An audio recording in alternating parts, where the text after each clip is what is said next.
I express my concern and regret due to the fact that we have not heard a single word of commitment to the dialogue or to the implementation of the agreements reached under the EU facilitated dialogue by Mrs. Donika Gervale here today.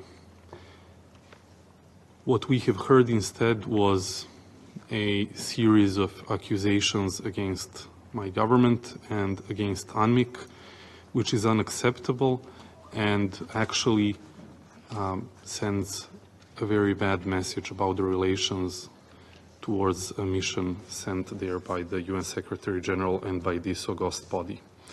The institutions in Pristina are once again taking advantage of the opportunity to address the members of the Security Council, accusing Serbia of an alleged genocide committed in Kosovo.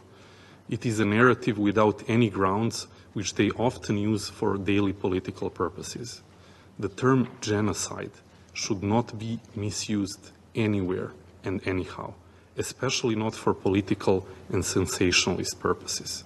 This kind of rhetoric in general, blanket assessments, and claims without any evidence are frivolous, not founded in reality, and serve to score cheap political points. Such irresponsible claims threaten any possibility for progress in the normalization of relations between Serbs and Albanians, Belgrade and Pristina. Finally, if we are talking about the ethnic composition of the population of Kosovo and Metohija then and now, we should also clearly present the facts and say that in Kosovo and Metohija today there are over 90% of ethnic Albanians, and that Serbs have suffered in the previous decades, been victims of crimes and been expelled from their centuries-old homes and forced to leave their homes due to intimidation, discrimination, and threats, as has been well documented in the reports from Unmet and other international monitoring missions. If we really want to build a common future, we must act responsibly. We must say that the biggest victims in Kosovo and Metohija are innocent civilians, regardless of their ethnicity. We cannot allow one side to completely assume and claim the role of victim and deny any crimes committed against the Serbian population. The families of the harvesters in Staro Gacko, the children killed in Goraždevac, the victims near Radonjić Lake and in Klečka, as well as each of the 200,000 Serbs who were expelled from Kosovo and Metohija by the so-called KLA, of whom only 1.9% achieved a sustainable return, and who even today cannot return to their homes in Kosovo and Metohija, also deserve answers. Ladies and gentlemen, esteemed Mrs. Gervale also referred to the report by Dora Bakojani about the situation in Kosovo and Metohija, which was used in front of the Council of Europe. But she failed to mention that in this report, there were clear demands made to return the land to Dečani Monastery, to establish the community of Serb majority municipalities, and also to end the practice of unlawfully expropriating Serbian land. And in fact, none of these demands by the Council of Europe Special Rapporteur have been met, which is a very important fact which was omitted here, I do believe, with a purpose. Also, I need to emphasize that when it comes to the attacks in Banjska and on the Ibar-Lepenac Canal, Serbia clearly condemned these incidents.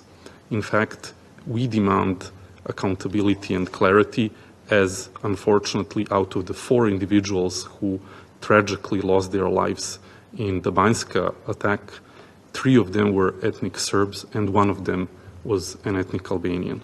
And our government unequivocally condemned these incidents and attacks. But premature claims about responsibility and, more significantly, denying information to the investigation, which has been requested by Serbian authorities through the mutual legal assistance mechanisms, does not help achieve justice on these issues.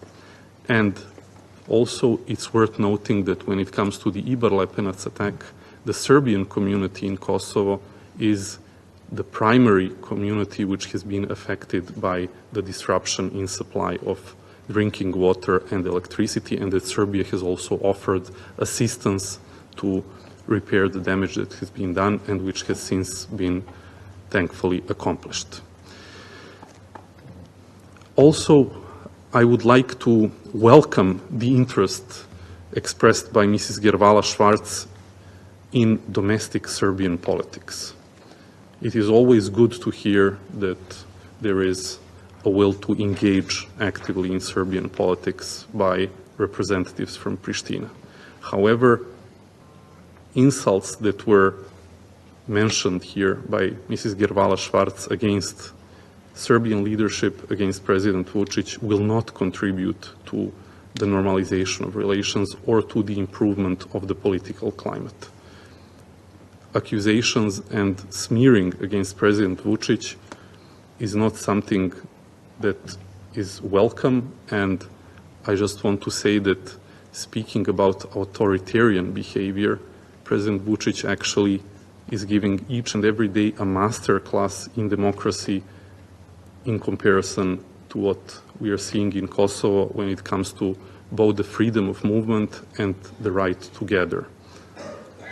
I invite all those from Pristina's side who are interested to participate in our political life to do so in a transparent way and in proper institutions and not in the form of smearing in front of the UN Security Council.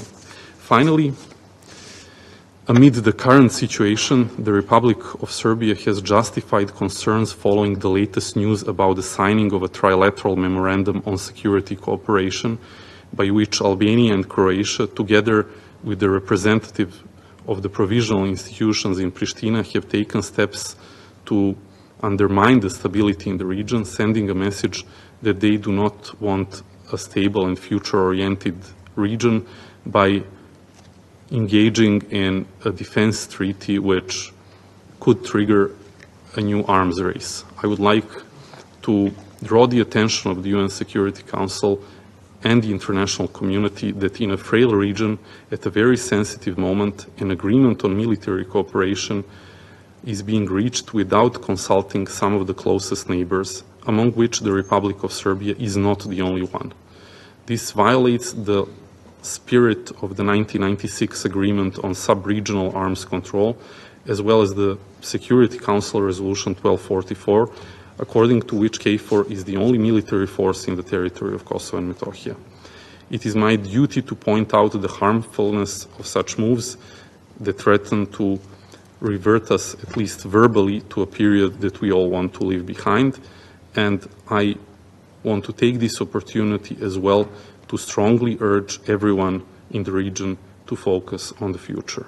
Dear members of the Council, you can count 100% on Serbia to work on retaining stability, to advance good neighborly relations, and to work towards creating a region of success rather than a region of division and grievances that we have seen in previous decades. Thank you.